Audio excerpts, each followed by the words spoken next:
So there's Anthony saying action, and they start to come forward.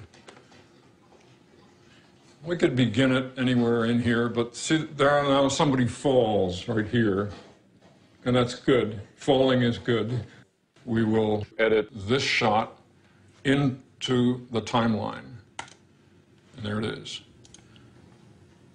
In the end, there will be probably 5,000 shots in the film, and all of them have to be ultimately be the right shot in the right place for the right length of time.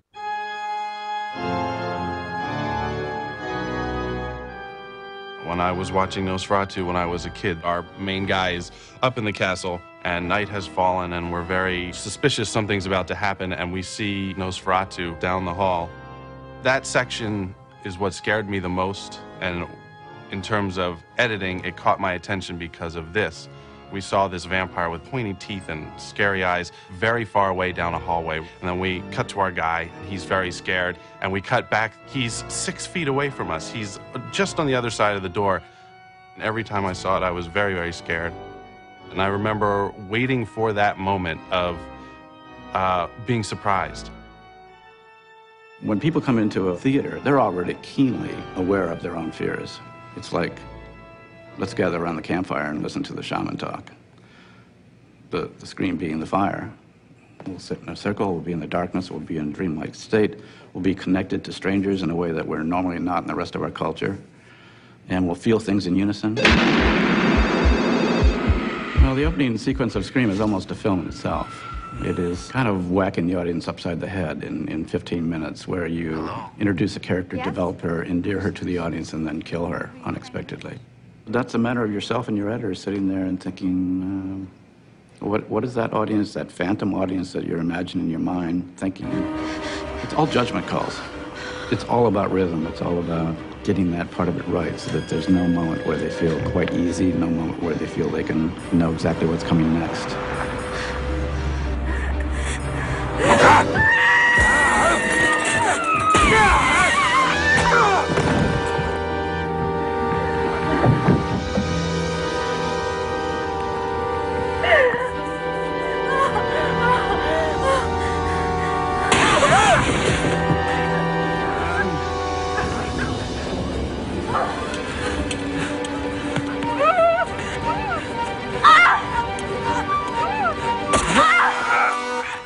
Hitchcock was one of the first directors I was aware of as a kid. When Psycho came out, it caused a buzz in the neighborhood among the parents. And I remember my mother saying, oh, it's this horrible old man, he makes these horrible movies. I just said, really? But it was a sense of the totally forbidden and somebody who had crossed the line.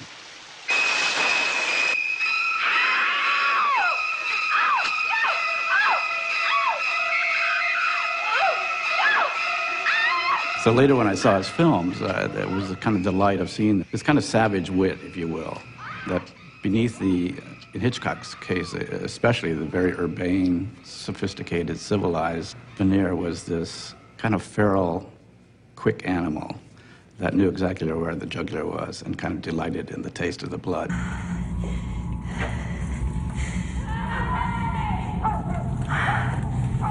Hitchcock was the master of suspense. Jonathan Demme was devoted to Hitchcock, and his influence can clearly be seen in Silence of the Lambs.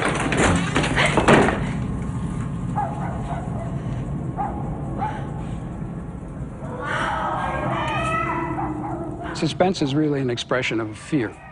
We can build that in our storytelling by withholding information. Frankly, it's a manipulation, but in using that manipulation, it also empowers the story. Not knowing where we're going to go next is the thing that human beings hate the most. We would all like to know where we're going, if it's going to be all right.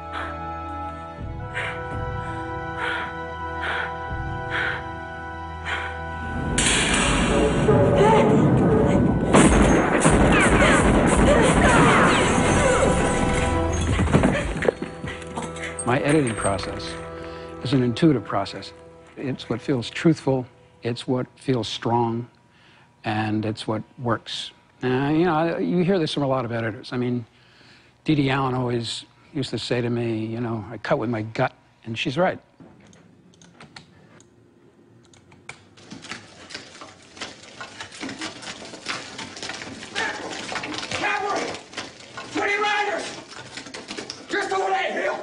There's a mismatch here, and I'm going to have to determine whether this is a problem or not, because Brown is looking toward camera, but when we cut, he's looking up off to the left. We can have Jeremy come in and cut so that Jeremy's head is masking Brown's head, so that the mismatch is not seen. And now I'm going to mark this frame, and I'm going to get rid of this area, which is 1, 2, 3 frames. And now I'm going to look at it in context and see how it looks. Good. You have to have the personality that enjoys that. It's almost like making little pieces of jewelry, that patience of the individual shots and how they're crafted together. But at the same time, you have to have an appreciation for the larger picture and how these shots fit into the larger picture of the scene, and then how the scene fits into the larger picture of the sequence, and how the sequence fits together with the larger picture of the whole work, and then how the work fits together with society. So it's a boxes within boxes within boxes. In the 1930s, movies became an even bigger business. The movie studios introduced sound films and radically reshaped movie making. Hollywood retooled itself on the model of the factory assembly line. The studios cranked out movies with almost the same speed that Henry Ford mass-produced cars. I don't want it good, Jack Warner declared. I want it Tuesday. You now needed an industrial system to make this all work. In the first 20, 25, 30 years of cinema, large numbers of editors were women. It was considered to be a woman's job because it was something like knitting, it was something like tapestry, sewing, that you took these pieces of fabric, which is what film are, and you put them together. It was when sound came in that the men began to infiltrate the ranks of the editors, because sound was somehow electrical. It was technical. It was no longer knitting. There is the soundtrack, which might be several tracks, and the image. And without the happy marriage of those two, you're not using every bit of potential that you possibly can in editing a movie. The scene in Horse Whisperer where Sam Neill and Kristen Scott Thomas there's an argument results because she's going to leave. The intent of the scene was to show that the marriage was foundering. And it was dialogue basically overlapping as they were speaking, so they were both mic'd. To make it even more dramatic, I even took out more air and made the overlaps more intense. I could do that because I had separate tracks to work with. Are you a psychiatrist? He says it takes time. Well, I don't care what he says. I cannot sit here and pretend everything's going to be all right. I am we not have to pretending. Do something. I am trusting in people who know more about this than we do. We are losing her. In effect, by taking out all of the air in that particular dialogue scene, it did have kind of a suffocating effect because there was no respite. There was no air there. You couldn't take it. You couldn't draw a breath, and it became that much more intense because of it. To me, sound is very important. I create a sound template that is both with sound effects and temporary music that evokes certain feeling. I've worked with Per Hallberg as a sound designer and with Ridley Scott. For example, in Black Hawk Down, the incursion of the Black Hawks entering into Mogadishu. It was almost like a ballet, a science fiction ballet. People landing on a different planet.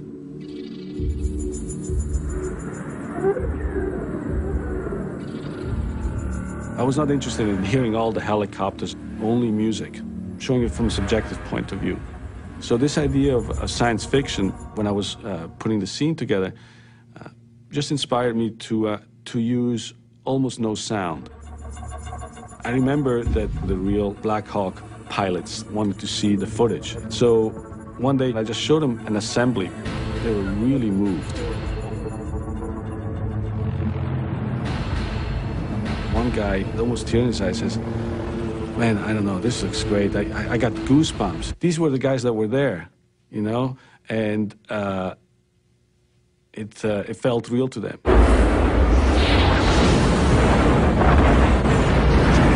There was a scene in Dante's Peak where Pierce Brosnan has to walk back through a long tunnel to his truck, and the tunnel is about to collapse. And you hear the sound, the little sound of sand, like falling down the walls.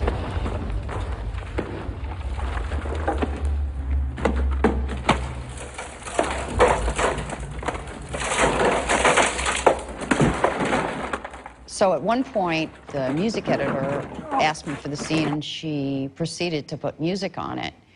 And I looked at it, and I said, oh, that doesn't work at all.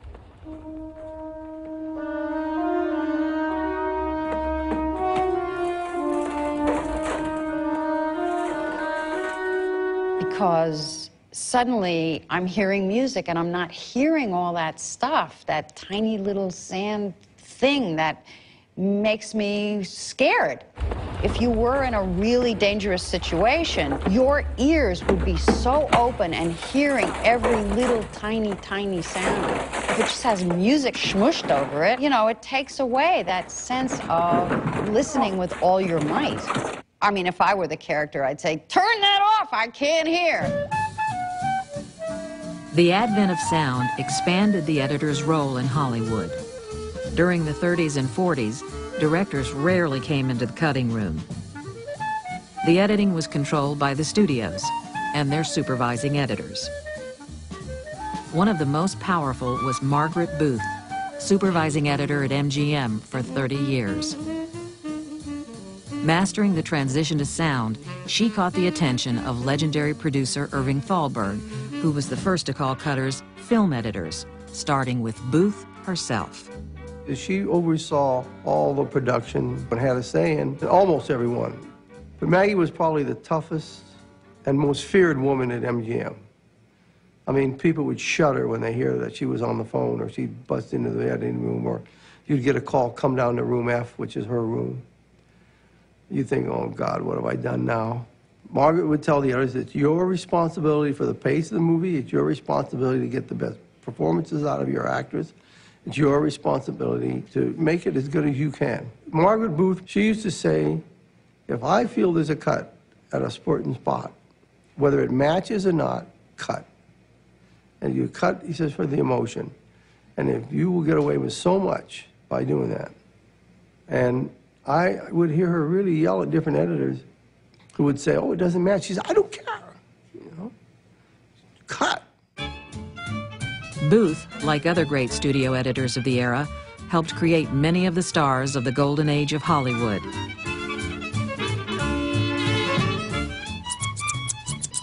Editors today are still doing the same. We totally control the performance of an actor in the cutting room, actually. A lot of them won't admit that. Most actors learn very early on that the editor is the one to make friends with, because their performance depends a great deal on the editor and the taste and the talent of the editor. We'll see dailies, and take 5 is spectacular. It is great, but there's also something wonderful in take 7 and take 4 and take 3. Sometimes those and an actor will see it on screen and say, "Wow, that was terrific. You used take 5." They don't know, they don't realize that you are borrowing from every single performance. And the editor is the person who's responsible for finding those moments in each performance. You talk about Basic Instinct. I think to a large degree the great performance that Sharon is giving there is also constructed by Frank. He spent an enormous amount of time in selecting every part of every take that he felt was